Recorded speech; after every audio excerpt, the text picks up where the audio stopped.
क्यों नेहेम्या के समय में ज्यादा काम हुआ?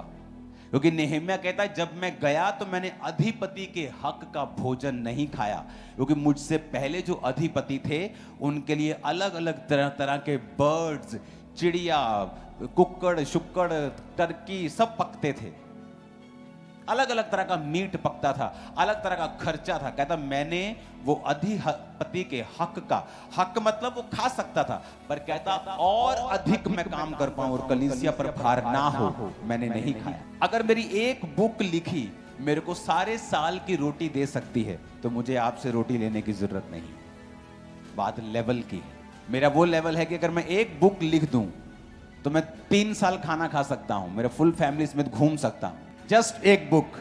लोगों को लगता है कि ये चर्च बहुत बढ़ गई है, शायद इसके पास अमीर लोग आते होंगे। ऐसा नहीं है। परमेश्वर ने हर एक को लिखा मेजर ऑफ फेथ दिया है। हर विश्वासी को एक कटोरा विश्वास का दिया जाता है। कोई तो उसको इस्तेमाल करता है और कोई उसे अब्यूज करता है।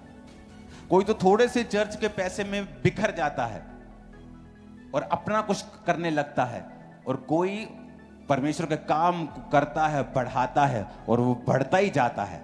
और लोग सोचते हैं कि अमीर लोग आते, अमीर नहीं आते। व्यवस्था, मैनेजमेंट, प्रेयर, मोटिव्स जब राइट होंगे तो परमेश्वर फलवंत करेगा आपको। मेरे पास कोई बड़ी चर्च नहीं थी, 3 लोगों के साथ मैंने शुरुआत की थी। जिस घर में शुरुआत की थी उस घर में मैं रेंट पे था। जब मेरी शादी हो गई तब भी मैं रेंट के घर पे था, जबकि मैं लोगों को घर बांटता था उस समय। इमेजिन करो मेरे पास 50,000 लोग आते हों और आपका पास्टर रेंट पे हो, रेंट के घर पे। और यहां नए पास्टर्स आते मेरे पास और 50 लोग होते और बोलते पापा मुझे अपना घर चाहिए, मुझे अपनी गाड़ी चाहिए। और ऐसा नहीं था कि मैं कुछ सोच के बैठा कि मुझे नहीं रेंट पे, ऐसा कुछ नहीं था। वी वर सो बिजी, हम बहुत बिजी थे अपने काम में। हमें फील ही नहीं होता था कि हम रेंट पे हैं कि अपने पे हैं। हम जस्ट काम कर रहे थे, चर्च बड़ा कर रहे थे, लैंड्स बड़ी कर रहे थे, चर्च के काम कर रहे थे। मेरा पर्सनल अभी घर नहीं था मेरे पास।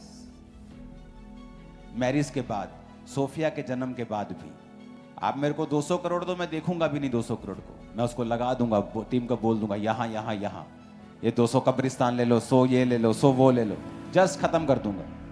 क्योंकि मुझे पता है कि मैं उससे प्यार करना, पैसे से। जब मैं पुलपट पे आऊंगा, मेरी ग्लोरी जो मैं खुदा की महसूस करता हूं उसमें फर्क पड़ेगा। ये बहुत सारे लोग नहीं समझ सकते इन चीजों को। किसी चीज की कमी नहीं है मेरी लाइफ में, किसी भी चीज की। ऐसी कोई चीज नहीं मैं जिसके लिए कर रहा हूं कि काश एक दिन मुझे मिल जाए, एक दिन मुझे ये करना, ऐसा कुछ नहीं है। मैं सालों से सॉर्टेड आउट हूं। जब मेरा घर नहीं था तभी भी मैं ऐसा ही था। मुझे एक दिन अपने घर में जाना है, खुदा मुझे, कुछ ऐसा नहीं था, कोई प्रेयर नहीं थी। एक जगह मेरे पास पड़ी थी 22 मरले की, जो मेरे मिनिस्ट्री के शुरुआत से पहले की थी। मुझे मालूम था कभी भी मैं इस पे बना लूंगा, जब टाइम लगेगा बना लूंगा। उसको भी मैंने चर्च के कामों के लिए दिया हुआ था। तो आपको यह मालूम होना चाहिए कि जब आप क्राइस्ट से प्यार करते हैं तो आप सांसारिक चीजों के पीछे मत भागें। मेरे पास होनी चाहिए खुदा के कामों के लिए। आप देखना कैसे खुदा की ग्लोरी आपको कवर करती है, काम इजी होंगे आप। हालेलुया।